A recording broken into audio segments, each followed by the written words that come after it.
Em 90 segundos tu não faz nem um miojo, mas eu te ensino as matérias que tu tem até nojo. Então senta aí e começa a quebrar ATP pra ter energia, pra tua mente processar e entender que a probabilidade de você ir bem no Enem tá ligada direto aos meus raps também. Então começa com humanas, só sei que nada sei, mas sei que saí da vida e pra história eu entrei. Se o clima esquenta e tua caneta falhou, fica tranquilo, a esfera dela dilatou com calor. Eu sou flúor com oxigênio, dá pra completar, evoluir melhor que o Darwin poderia imaginar. Se tinha uma pedra no caminho, pode crer que eu já chutei absoluto no rap. Eu nasci pra ser rei, crio uma sociedade aos modelos de Durkheim. O mecanismo dela própria é que diz pra onde vai minha inspiração. Thomas Edison dizia, é 1% e o restante o trabalho que fazia. Então senta o rabo aí que eu vou te ensinar. Sometimes rap is the best way to learn, rapá. Eu não compreendo, pero não puedo hacer. É só estudar e ouvir as dicas que eu dou pra você. Confere suas respostas e faz tudo com calma. Manda bem na redação, faz do fundo da alma. Esse é o tópico frasal, ainda tem argumentação.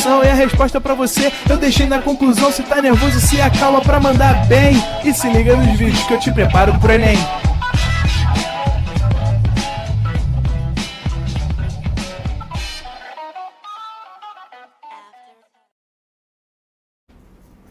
Estamos ao vivo, estamos online, ó.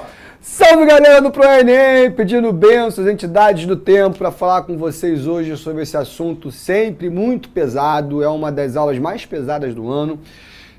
Avisarei quando tivermos nas partes mais tensas desse repertório de desumanidades que nós vamos ver hoje, mas vamos começar a trabalhar porque a nossa aula hoje é longa e tem bastante informação. Então, primeiro, pessoal, o que é o imperialismo, cara? É um momento, lá no século XIX, nos anos 1800 e começo dos anos 1900, ou seja, 19 e 20, onde as potências europeias vão buscar formas de enriquecimento no exterior. É a primeira vez que isso acontece? Não. Quando foi que isso aconteceu? Ah, professor, lá nas grandes navegações. Perfeito. Então, lá nas grandes navegações, a gente chama de colonialismo, beleza? Agora, a Europa muda. Não é mais aquela Europa absolutista, agora é uma Europa liberal. Não é mais aquela Europa mercantilista, agora é uma Europa capitalista.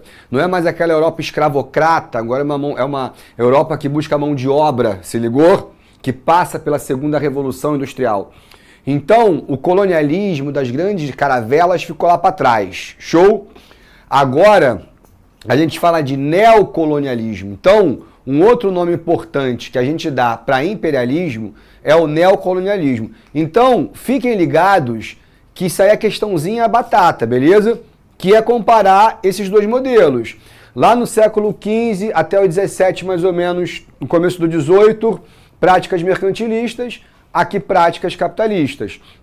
Aqui o foco era na América, cuja navegação é muito mais fácil, com baías para aportar muito maiores, diferente da África, coisa um pouco mais complicada.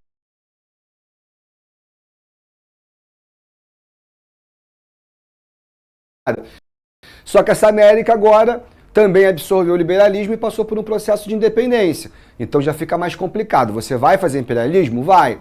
Mas uma área de influência, uma dependência econômica, vai sempre deixar esses países periféricos endividados. É diferente do colonialismo tradicional. E agora o foco é na África e na Ásia. E é onde a gente vai falar bastante sobre isso. Na época, um dos grandes objetivos era expandir a fé católica para esses locais na América, especialmente sobre os indígenas, e agora os argumentos são vulgo científicos e civilizadores, que eu vou te falar mais, vou te explicar daqui a pouquinho. Que outros fatores levam a esses países europeus? Então vamos lá, pessoal, anota aí um macetezinho clássico, tá? Que são os 3 M's. O que são os 3 M's? Deixa eu voltar aqui, para quem quiser dar uma olhadinha, uma printada. Vai lá, 1, 2, 3, foi. O que são os 3 M's, galera? Que definem o imperialismo, que definem o neocolonialismo. É a busca por matéria-prima, claro.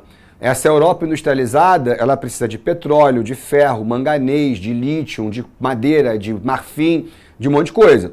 E ela não tem, porque a Europa é um continente pobre. Então ela vai buscar na África, buscar na Ásia.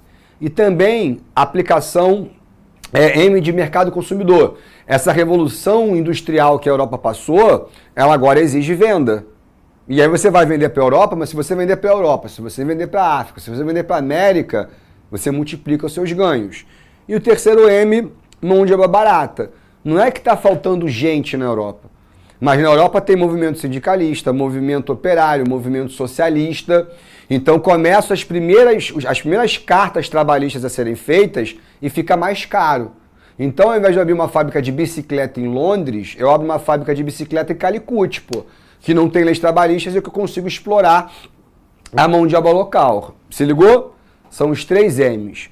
E para além disso, a aplicação de capital excedente. Eu tenho tanto dinheiro que eu vou fazer o quê? Cara, eu vou explorar diamante lá na África do Sul. Eu vou fazer uma companhia de navegação no Rio Zaire. Eu vou explorar marfim em uma empresa de caça de elefante. Eu vou fazer qualquer coisa. Eu tenho dinheiro sobrando. Então eu vou aplicar esse dinheiro nesses locais estrangeiros de uma maneira que eu consiga maximizar meus lucros. E por fim, alívio de pressão demográfica. Alguns livros chamam, que eu acho bem pesado, de despejo populacional. Esses países que estão em crescimento econômico na Europa, eles estão inflando a população. E aí ficaria muito mais fácil se esses países se livrassem dos indesejáveis. E quem são os indesejados? Os marginais, os prisioneiros, os desempregados, entendeu a ideia? Então você tem, por exemplo, na Austrália, a formação de um dos maiores sistemas prisionais do mundo, da Inglaterra. Ai, pô, o Brasil não desenvolveu porque a gente foi colonizado por prisioneiro e degradado. Porra, olha pra Austrália. Lá sim foi muito mais e os caras hoje têm um dos melhores ideais do mundo. Então, galera, qual é a parada mais importante? É você compreender que esse imperialismo agora, ele está servindo à indústria, entendeu? Não é mais aquele modelo absolutista, mercantilista. Agora é uma dinâmica bem mais parecida com a nossa. Mesmo que esse imperialismo ainda carregue velhos hábitos da escravidão, que eu vou te mostrar também. Mas como é feito, então, esse novo colonialismo? De 3 formas. A área de colonização é aquilo que vocês conhecem. Domínio territorial, faz quartel, faz palácio, compra tudo e você faz parte do meu império. Como a rainha Vitória, que foi lá em Calicut ser coroada rainha da Índia. Pô, mulher inglesa. Protetorado, o que acontece com... Desculpa, gente. Porto Rico, o que já aconteceu com Cuba, aconteceu com Índia, que é uma área de proteção da metrópole. A metrópole fala, eu vou te proteger, mas eu não quero, mas eu vou te proteger. E aí você recebe uma proteção e em troca dessa proteção você tem que pagar com seus recursos, com a sua mão de obra, com seus portos, com o mercado consumidor. E por fim, área de influência, que é uma maneira muito inteligente de você manter aquele país sob a sua influência cultural, a sua influência artística, a sua influência política, e você consegue manter ali sempre uma nação parceira que, na verdade, é uma nação vassala. É um caso, por exemplo, do Brasil com os Estados Unidos. Quantas bandas argentinas você conhece? Quantas bandas colombianas você conhece? Agora pensa quantos artistas americanos você conhece. Quantos shows de gringo você já foi? Ou que deseja ir. Então a gente está o tempo inteiro sendo bombardeado por cultura americana, por produto americano, série americana. Isso é uma área de influência. Show? E aí vamos lá, galera. Aqui nós temos então as justificativas. Por que é muito difícil para o europeu que fala que agora não tem mais que escravizar, que fala sobre o desenvolvimento, sobre a liberdade e sobre novas tecnologias, justificar o que está acontecendo na África, que está acontecendo o quê? Uma dominação e uma lucratividade gigantesca, beleza? Então o primeiro cara que justificou isso foi esse cara chamado Rudyard Kipling, em inglês. E ele vai dizer o seguinte, olha, não é que a gente está explorando, a gente está ajudando aquelas regiões a se desenvolver.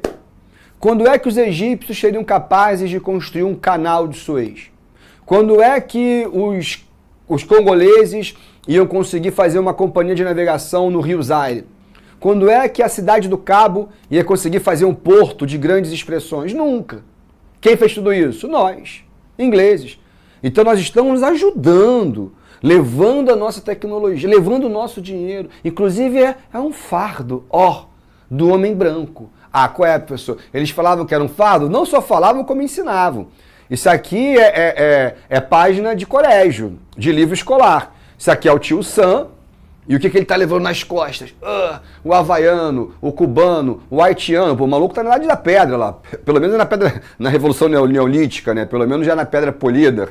Aí aqui o Lorde inglês, ó, levando nas costas o chinês, o indiano, o paquistanês. E eles estão subindo uma montanha de barbarismo, opressão, ignorância, superstição, brutalidade, vício, escravidão. E eles estão indo para onde? Para civilization. Então eles estão levando a civilização. É uma doutrina cínica, cara. É uma doutrina cínica porque, em momento algum, o africano falou assim: pô, Europa, vem pra cá contaminar meu rio, vem pra cá desmatar minha floresta, vem pra cá escravizar meu filho. E aí tu chama isso de civilização. Como se você não tivesse, através de uma ferrovia construída no meu país, explorado o marfim, matado animal, extraído diamante, recurso natural. Então eu faço uma ponte e eu cobro 10 milhões de vezes o preço da ponte. Então é cinismo. Para justificar uma dominação econômica, que vai fazer do europeu um cara ainda mais rico. E eu vou te falar o seguinte, cara. Por mais que o Kipling fosse cínico, e vou te contar uma fofoca rápida, a gente não tem muito tempo não. Mas uma vez, mano, o Biro me jogou numa situação, cara. A gente tava lá em casa, e aí todo mundo tomando uma cerveja, trocando uma ideia. Daqui a pouco chegou um amigo nosso com um gringo, um inglês, maluco. E o maluco, meu irmão, chegou de orelha estourada. Maluco forte pra cacete. Veio pro Brasil pra lapidar o jiu-jitsu dele. Aí tá lá o Biro falando inglês com o cara, eu tô só escutando. Daqui a pouco o cara, fuck Europe. Aí o Biro, why, man? E aí eu falei, ih, esse maluco aí. Cara, eu sei que o Biro saiu discutindo com ele, brigou com o cara, começou a ficar quente o negócio. Eu falei, Biro, segura a onda, filho. O Biro não era nem faixa branca ainda, nem fazia jiu-jitsu. E aí o Biro falou assim, tu quer saber, ó, dane-se, esse cara é mó babaca. Bateu a porta e foi embora. Aí ficou eu e um gringo, sozinho. O Biro me deixou numa situação. E aí o auge foi porque o cara falou disso aqui, cara. O maluco acreditava ainda na missão civilizadora. Depois vocês cobrem o Biro dessa história. Mas vamos lá. Mas por que eu falei que ainda é o menos pior? Deixa eu dar um golinho aqui, Renan.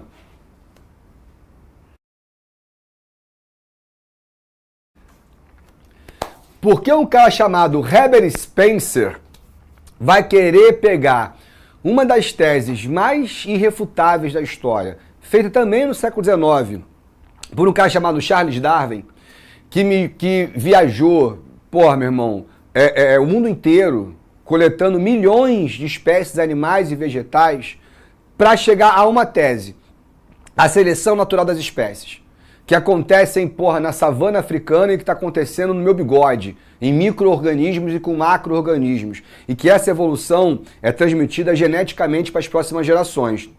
E aí ele pega tudo aquilo que o Lamarck escreveu, que o Darwin escreveu, e cria uma porcaria de uma anticiência para tentar argumentar que o negro e o asiático não chegaram, e o indígena também, ao mesmo nível de desenvolvimento do que o branco.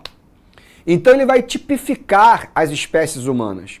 Ele vai colocar que o ancestral do branco é o tal do European White. E ele é descrito como criativo, como curioso, como inteligente. Maneiro, né?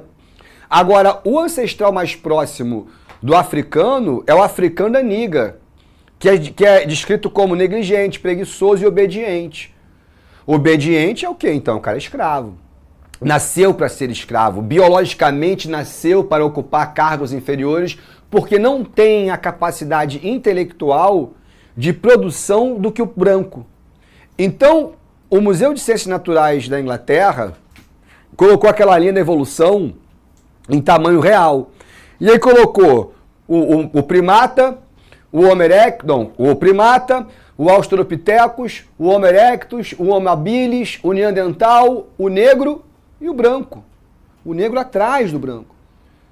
Qualquer criança olha para aquela linha de evolução e compreende rapidamente que o negro não é igual ao branco, ele é inferior. Ele está abaixo. Então, ele não vai ter as mesmas capacidades. E por isso que essa ideia de que o gene branco é mais desenvolvido é o que vai acontecer, que eu te conto lá no Brasil, sobre o embranquecimento. Se você colocar um casal interracial, branco e negro, para se relacionarem, o DNA do branco fortalece.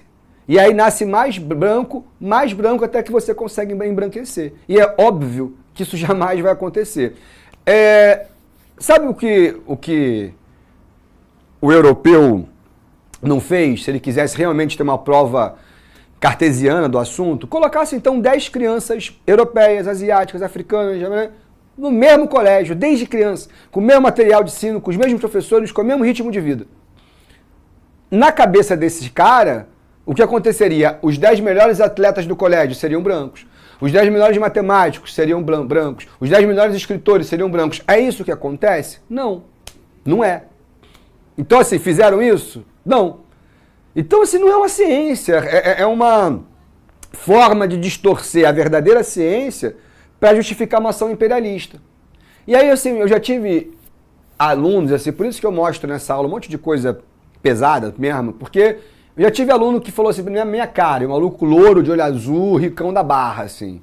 E aí ele olhou e falou, pô, professor, mas assim, os países mais pobres, né, população negra, e os mais desenvolvidos, população branca. E aí? Falei, bom, primeiro que a percepção histórica desse moleque é nenhuma. Porque a gente não precisa ir muito tempo atrás, vai, porra, sair 700 anos atrás ali, e ver a Idade Média como é que era a Europa. O pior lugar do planeta. Um lugar feito de uma civilização analfabeta, que vivia atrás de pedra, com fosso, cheio de bosta, que acreditava em dragão, em bruxa, que matava as pessoas na fogueira. Que civilização era essa, europeia, há pouquíssimo tempo atrás? Aí vai para a África nesse momento.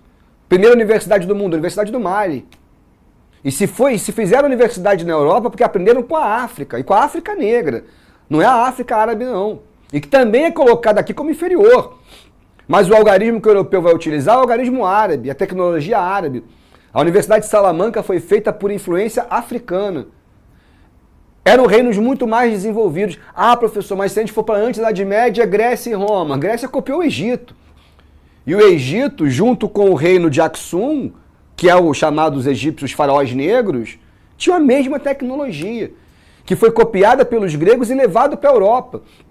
Então não tem absolutamente nenhum fato que vá falar, que vá comprovar ou que vai desenvolver uma hierarquia de competências, porque atrás da pele a gente é exatamente igual, as mesmas potencialidades.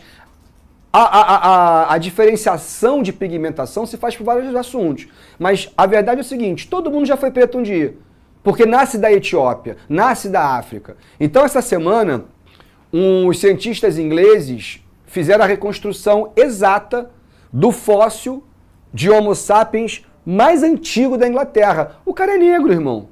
Já tem os olhos azuis aqui do europeu, mas tem a pele preta. Mas, professor, por que depois ficou embranquecido? Porque depois de milhares de anos, em um lugar de pouca incidência solar, a melanina muda. E aí você tende a ter gerações mais brancas, ou menos pretas, né? Qual vai ser a relação? Então, toda essa babaquice criada por Spencer, e que vai ter consequências terríveis no Brasil, nessa tentativa enlouquecida e bizarra de embranquecer a nossa população, é para escola. Isso aqui é um livro de ciência. O ancestral do branco é a porra de um Apolo, de um Zeus da vida. Aí o ancestral do negro é o chimpanzé. Ele quer aproximar a população africana da animalidade. Isso aqui é uma cena do filme Django Livre, uma cena muito pesada. O DiCaprio, inclusive, ele quebrou a mão na taça. Ele não para a cena, e foi essa cena que foi pro filme. É o sangue de verdade dele. Aonde ele está com o crânio de um ex-escravo e ele está falando pro Django, que é um pistoleiro negro, por que ali tem uma fissura no crânio que leva o negro à obediência. É isso que eles pensavam. Agora, sabe qual é a verdade? É que a Inglaterra dominava 23% de todo o território mundial.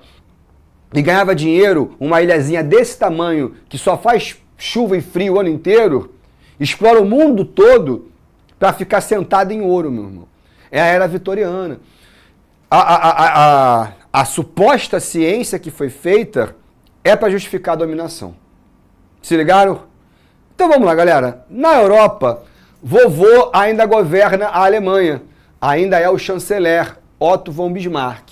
E ele está insatisfeito, porque a Alemanha não para de crescer, a Alemanha não para de se desenvolver, mas ela tem que ter território. E toda vez que ele olha para o mundo, e principalmente para a África, ele bate em território de alguém. Então ele vai fazer uma grande reunião em Berlim, vai chamar todos os representantes dos principais países europeus para fazer o que a gente chama de a partilha da África. Geral chegou lá e encontrou um grande mapa da África, detalhadamente separado em cada colina, em cada montanha, e vovô com uma faca na mão fala assim, ó, vamos dividir isso aqui. Foi um ano de negociações e, ao final, as consequências não foram favoráveis para ninguém. Porque é o seguinte, isso aqui é uma charge da época, Otto von Bismarck, interesses germânicos, e ele segurando o barbante da Arapuca, que é a Conferência de Berlim. E quem são os pássaros? Bélgica, Portugal, Espanha, Inglaterra, Rússia. Ele está ali, ó, para puxar e pegar um pedaço da África para ele. Ao final, a África foi dividida dessa maneira aqui.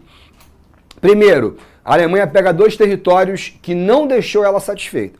Então, se a ideia era evitar uma guerra, não vai ser o suficiente. A Alemanha pega um pedacinho ao sul de Angola e um pedacinho ao norte de Moçambique, territórios que eram de dominação portuguesa. A França, ela vai concentrar o seu domínio territorial no norte, pegando toda essa região aqui, que ainda hoje ela exerce grande influência. Hoje ainda é imperialismo. O que está acontecendo desde o ano passado nessa região aqui de Níger, Mali e Burkina Faso? Quem imprime o dinheiro desses países é a França. De graça? Claro que não. Quem transporta esse dinheiro é a França. De graça? Claro que não. Então a França, já que ela faz o próprio dinheiro, ela também acaba forçando a venda de quê? De motor, de carro, de remédio, de tudo que é tipo de maquinofatura. E o melhor ainda, já que esses países são, né, aliados, associados, amigos da França, por que não dar à França a prioridade na venda de lítio, de bronze, de ferro, de petróleo, de aço, de qualquer coisa?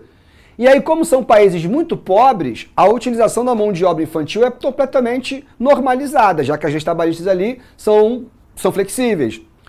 A França não está se envolvendo, a França não bota a criança para trabalhar, mas quem compra os minérios desses países? A própria França. Então o que mudou? Ela explora o mercado consumidor, ela explora a mão de obra, ela explora a matéria-prima. Então agora você tem uma onda de revoluções militares que está acontecendo aqui, de uma galera que derruba os presidentes que são ligados à França, fecharam a moeda, acabaram com o fornecimento francês, fecharam a embaixada francesa e assumiram como uma ditadura militar. Aí o Macron fala, é uma ditadura, é contra a liberdade, é contra a democracia. Tudo bem, a gente tem que analisar até onde vão essas ditaduras, porque realmente não está tendo eleição. Agora, que a gente sabe que se fossem ditaduras que continuassem comprando, vendendo e fazendo as coisas para a França, ele não se importaria tanto assim. Agora, quem está dando suporte para esses caras? Rússia, China. Então o que a gente está vivendo aqui? Uma nova Guerra Fria. Se ligaram? A Inglaterra, ela vai ter um domínio vertical. Ela vai lá do Egito até a África do Sul. Portugal, Espanha, a Bélgica é bizarro. A Bélgica ela vai pegar um território 22 vezes maior do que ela própria. E aqui a gente tem os maiores crimes do imperialismo cometidos, eu vou te falar isso daqui a pouquinho. E qual é a grande consequência para os países e para a população africana? Que essa divisão feita pela Europa não vai levar de forma alguma em consideração a divisão étnica. Se fosse dividido etnicamente, a África seria assim, cara. Então, ao colocar tribos que rivalizavam, tribos que não se conheciam, ou tribos que eram até amigas, mas o europeu faz a divisão, o europeu estimula a rivalidade, o europeu estimula a fragmentação, a gente tem guerras sanguinárias, como é o grande exemplo de Ruanda, graças à interferência total da Europa. Então o imperialismo ele foi um momento de muita violência e de grande arbitrariedade desse velho continente sobre a África, que vai sofrer as consequências até os dias de hoje. Então olha só, pessoal, agora eu vou falar sobre os principais conflitos e eu quero fazer isso da maneira mais didática possível, tá bom? Então vamos lá. Tem uma regrinha. Todas as guerras imperialistas, a Inglaterra vence. Ponto. Show? Então, primeira coisa, é a Guerra dos Boeres. Quem eram os Boeres? Puxa uma setinha e bota holandeses, tá? Eram fazendeiros holandeses que vão criar gado, que vão plantar algodão e que vão ser latifundiários lá na África do Sul.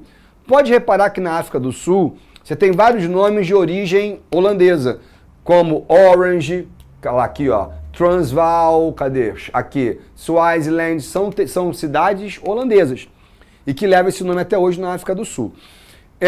Só que um dia os Boeres acharam o quê? Diamante. E aí sabe quem é vizinho da África do Sul ali? País europeu? A Inglaterra. Aí os ingleses começaram a escutar, oh, diamonds, it's mine. E começam a invadir para roubar o diamante. Os Boeres vão lá e, pô, go out. E aí, meu amigo, matou um inglês, pronto. É exatamente o que a Inglaterra queria, o motivo. A Guerra dos Boeres acontece em 2 grandes momentos e, como eu te falei, a vitória de quem? Da senhora Inglaterra, que vai expulsar os holandeses e vai formar ali a chamada União Sul-Africana. E aí todo esse território aqui é território inglês. Beleza? E agora, pessoal, vamos falar do Congo belga. E aqui eu falo o seguinte, ó. Pra galera que tem um estômago mais frágil, galera que tem um coração mais mole, tô avisando que essa vai ser a parte mais pesada da aula, beleza? Deixa eu dar um gole aqui, Renan, por favor. Porque se existe um inferno, cara, eu não sei. Mas se ele existir, esse cara aqui, Leopoldo II, rei da Bélgica, com certeza tá pagando por seus crimes. O que acontece no Congo foi mais do que crueldade. Assim. Foi um flerte ao sadismo, que é você sentir prazer na violência, na dor do próximo. Ali não tem nada, ali é colonização total, escravidão total. Isso aqui é escravidão, gente. Isso aqui não tem como você querer argumentar que você transporta os seus trabalhadores com uma coleira de ferro no pescoço. E aí, cara, desde a época de Flanders, o que a Bélgica sempre produziu? Tecido. Então, algodão é uma matéria-prima muito importante para ela. E o Congo tem solo, clima favorável para isso. Começaram a plantação de algodão com mão de obra escrava. Aí o cara, o proprietário, estabelecia uma meta de colheita.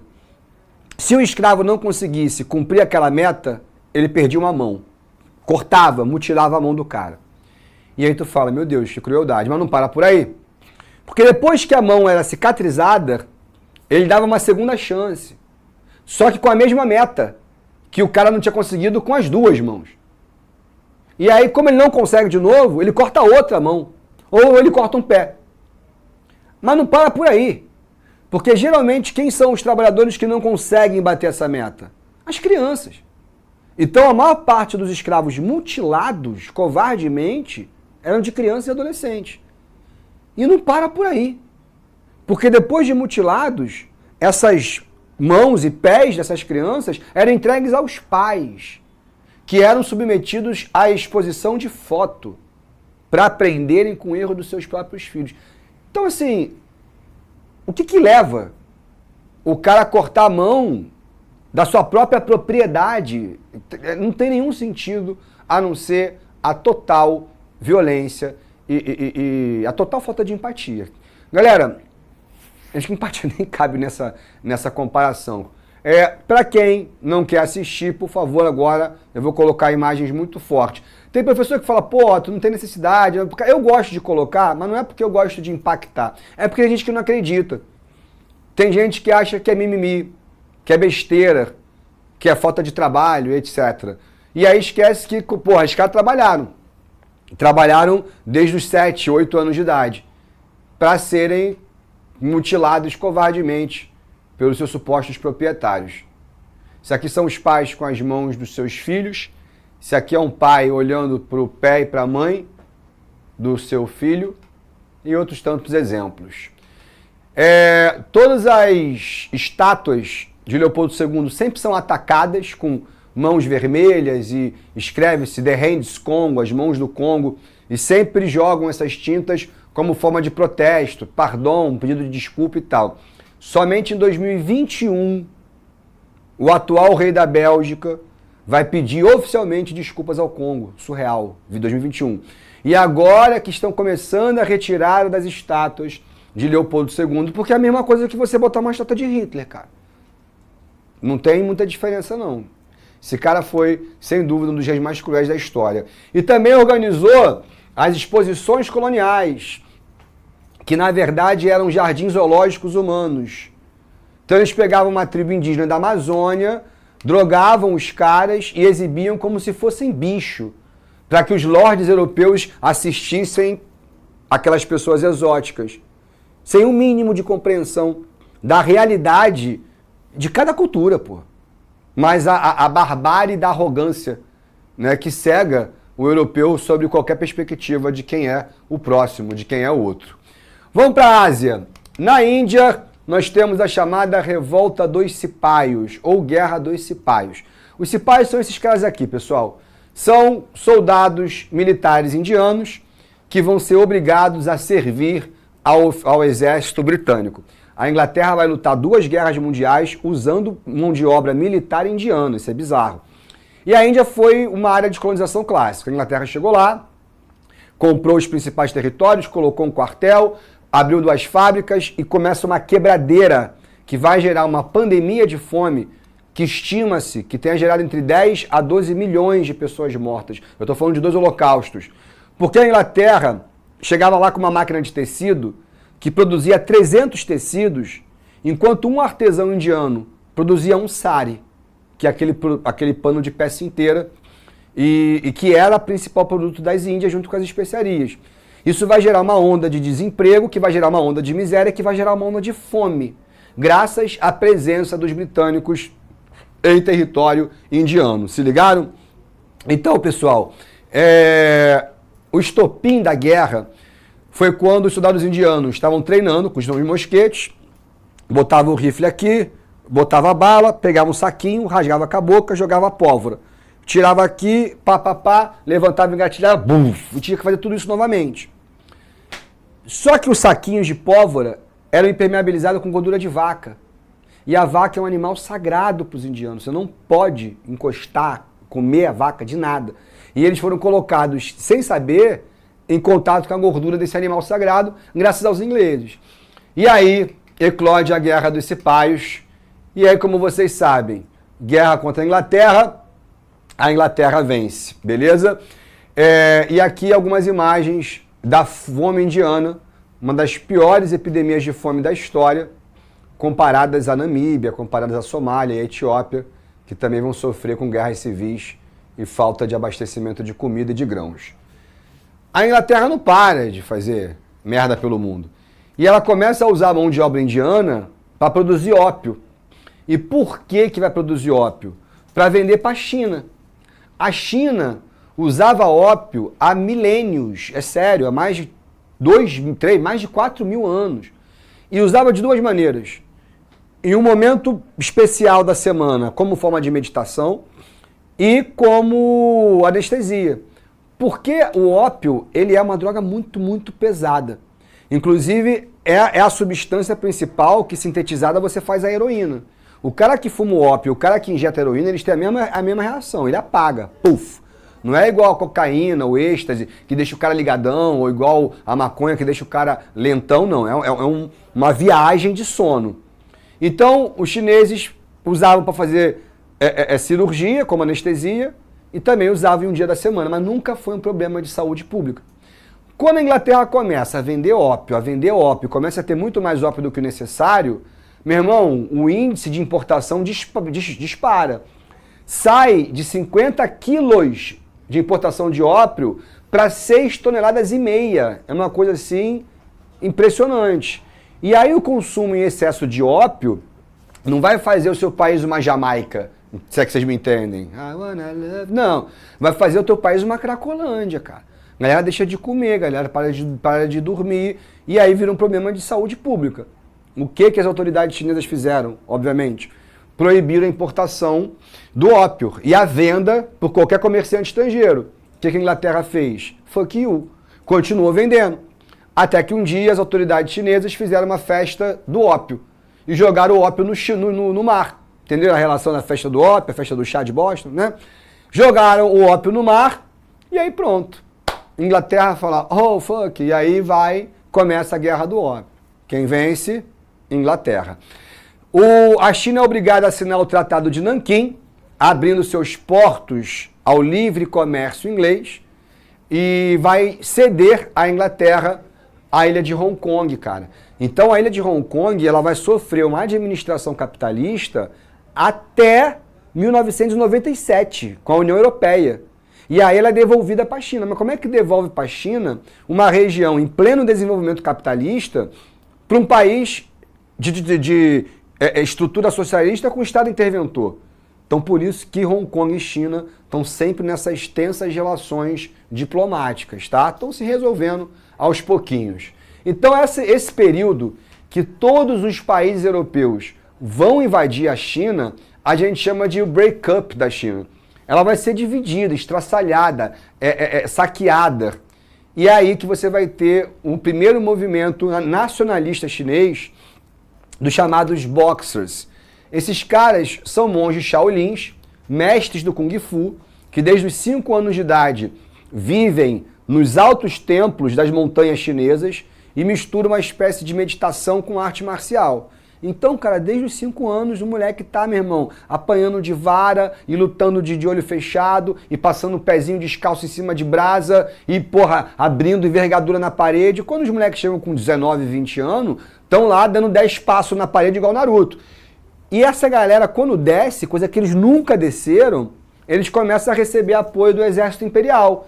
E aí, filhão, vem um monte de Shaolin, um monte de mestre Kung Fu apoiando os caras e uma galera que não tem arma de fogo. Quando chega em Xangai, em Nanquim, em Pequim, eles olham para os estrangeiros e meu irmão, mata os caras na porrada. Com tchaco, com taco, com a mão. E por isso os europeus chamaram eles de boxers, porque usam o quê? Os punhos, se ligaram? A maneira como foi colocado na Europa, que os boxers podiam voar, que eles davam um dedo e você tremia todo e morria, aquilo é para criar um monstro para uma reação violenta, que vai ser a invasão por 8 nações diferentes contra uma galera que não tinha um único revólver, meu irmão. Um bando de Bruce Lee. E aí foi uma chacina, né, cara? Os caras foram caçados com cachorro na floresta, e metralhadora e escopeta, e os boxers foram violentamente massacrados. A China só vai fazer sua independência em 1912, mas só vai realmente afastar a ameaça estrangeira com a Revolução Comunista do Mao Tse Tung de 1949. Isso aí, beleza? E pra gente finalizar, vamos falar de um país que está faltando. Vamos falar do Japão. Deixa eu dar mais um golinho aqui, por favor. Galera, o primeiro país europeu que pisa no Japão foi Portugal. Portugal chegou nas Índias, continuou para Molucas, Macau e pum, Japão. E aí chegou no Japão, Portugal começou a fazer o que ele sempre fazia. Começa a colocar os jesuítas começam a converter as famílias locais, daqui a pouco, converte uma família mais importante, e aí vai chegando outros navios portugueses, começa a fazer comércio com essas famílias que estão convertidas, e quando percebe, Portugal está lá já há 50, 60 anos, e está cada vez mais avançando e defendendo seus próprios interesses. Até que o Shogun, que é o ministro da guerra do imperador, compreendeu que o avanço do cristianismo desrespeitava as tradições japonesas e resolveu matar todo mundo. E aí os samurais do Shogun vieram para cima dos jesuítas e dos portugueses e, meu irmão, passaram o rodo em geral, os portugueses vão embora desesperados e chegam na Europa dizendo o seguinte: olha, aquela ilha é amaldiçoada, porque só tem terremoto, maremoto, tsunami, realmente é verdade, né? Porque o Japão é uma região de grande instabilidade tectônica e de porra toda, e que ainda por cima é infestado por demônios de chifre, que era uma referência aos samurais.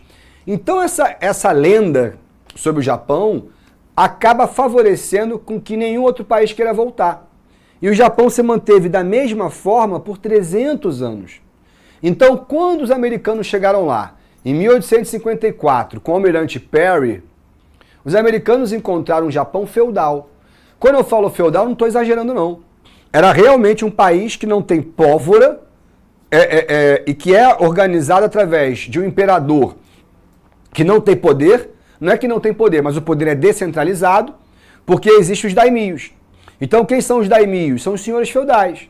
E esses daimios, eles também têm a mesma lógica. É um proprietário de terra, que tem outras terras que são dos seus filhos, e tem uma relação de vassalagem com esses filhos. Esse cara é um mestre samurai, e ele tem os seus guerreiros samurais, que é, na verdade, uma escola. E a palavra samurai vem da palavra servir. Então, o servo, essa é uma diferença, porque o cavaleiro medieval era um nobre, mas o samurai é um servo guerreiro. Mas também tem um servo de gleba, que é um cara que vai trabalhar no campo. A produção ali não é visando o comércio, é a subsistência.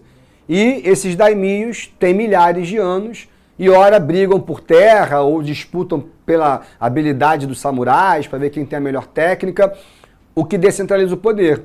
Então foi muito fácil para os americanos chegarem lá e falarem assim, olha só, vocês vão comprar o que eu quero. Aí o imperador falou, não vamos não, tá maluco? Ele falou assim, vai sim, não vou não. E aí os samurais, vai, pum, pum, pá, pum, pum, pum, pum, acabou, mano. E aí aquilo foi um impacto muito grande. Não é que os japoneses não conhecessem arma de fogo, eles já sabiam que existia, desde o século XVI. Mas não essas novas armas, e principalmente porque eles consideravam a arma de fogo uma arma desonrada, uma arma covarde, que mata de longe. Mas a verdade é que ela é muito eficiente. Eles foram obrigados a assinar o Tratado de Kanagawa e o Japão abre seus portos aos Estados Unidos. Então foi o imperador, 10 anos depois, chamado Mutsuhito, que talvez pela sua pouca idade, ele tinha 22 anos, tenha tido a coragem de fazer o que ele fez. Ele percebeu o seguinte, cara, ele jamais iria conseguir uma autonomia, uma independência e um afastamento dessa presença americana se ele não reformasse o seu Estado e a sua tecnologia. Ele não adianta, você não vai responder fogo com água, tem que responder fogo com fogo, se ligou? E aí ele precisa fazer as suas próprias armas. E para fazer as suas próprias armas, ele precisa de indústria. E para fazer indústria, ele precisa de conhecimento, que ele não tem. Então ele vai pegar toda uma galera da idade dele, vai primo, vai genro, vai cunhado, vai amigo, famílias leais, e vai mandar para Princeton, vai mandar para Harvard, vai mandar para Oxford, vai mandar para Cambridge, vai mandar para Sorbonne, vai mandar para Frankfurt. E de repente, nas melhores universidades do mundo, você tem lá 10, 15 estudantes japoneses. Tu conhece a disciplina do japonês, né? Como é que esses caras voltam? Fala assim, quer um Transformer? Eu faço. Os caras voltam, meu irmão, os melhores engenheiros do mundo. Aí vem outro problema. Eles precisam de carvão, petróleo, tudo isso. E quando eles olham para o mapa do Japão, já tem pouca coisa. E a pouca coisa que tem, barra nos daimios. Aí eu preciso de madeira, mas aqui é a floresta sagrada dos samurais. Olha, eu preciso de petróleo, mas aqui é a terra do Kanagawa. Ah, eu preciso de carvão, aqui você não vai perfurar porque é o senhor... Então assim, Mutsuhito, ele resolve impor poder. Essa revolução industrial que ele vai promover é também uma unificação política. E a gente dá o nome para esses dois processos concomitantes de Era Meiji. Então, de repente, chega lá o exército imperial, pá, pá, pá, pá, pá, já de arma de fogo na mão. Aí chega lá o Samuel e o Daimyo e fala assim, quem são vocês? O que vocês querem aqui? Em nome do rei, nós desejamos explorar a madeira. A floresta é sagrada para minha família há mais de 1000 anos. Essa madeira vai ser pela nossa indústria. Ai, pum, pum, pum, pum. E dominava o Daimyo. Então, quando os Daimyo perceberam, o imperador declarou guerra a eles. E aí não é a primeira vez, assim, em outros momentos da história do Japão, os imperadores, os mikados, tentaram centralizar esse poder. E aí sempre era uma grande guerra civil. E aí as famílias daimyo se uniram para derrotar o imperador. E aí tem um filme, o pessoal adora, eu detesto, chamado O Último Samurai. Por que eu detesto? Porque, pô, o Último Samurai é o Tom Cruise. Qual o sentido disso? Mas beleza. E tem uma cena no filme que os samurais pegam suas espadas, milhares deles, tá lá a tropa imperial, em menor número, e eles vão pra porrada. E aí o imperador pega uma metralhadora americana e mata todo mundo, cara. Aí aquilo é real, aquilo foi uma batalha real. Ele mata geral nessa grande batalha e ali os daimios começam a fazer harakiri, começam a se matar porque foi um choque muito grande o imperador fazer isso. O próprio Mutsuhito, ele lacra a metralhadora, manda para os Estados Unidos e promete que nunca mais usa uma arma estrangeira, só vai usar armas japonesas. E aí começa os zaibatsus, que são conglomerados financeiros de grandes empresas familiares, se ligou? Então, por exemplo, o primeiro grande motor japonês é da dinastia do imperador, da dinastia Mitsu, é a Mitsubishi. Aí você olha a Kawasaki, a Yamaha, é o nome de famílias. E aí o Japão faz uma revolução industrial em 10 anos, e em 20 anos, Mutsuhito tira o Japão da Idade Média para virar a 5ª maior economia do mundo. E hoje, depois de 2 guerras mundiais e 2 bombas nucleares, eles são a 4ª maior economia do mundo. Então o Japão é uma coisa surpreendente, cara. E depois que eles conseguem fazer sua revolução industrial, aí eles querem brincar o mesmo jogo imperialista dos seus dominadores. Manchúria, Coreia, Fukien, Formosa, Taiwan, tudo isso vai começar o expansionismo japonês. E esses expansionismos vão gerar a Primeira Guerra Mundial, que eu te conto na semana que vem. Fui! Assista nossas aulas a hora que você quiser. Vem com o Pro, o cursinho online que mais aprova no Enem. Assine em proenem.com.br.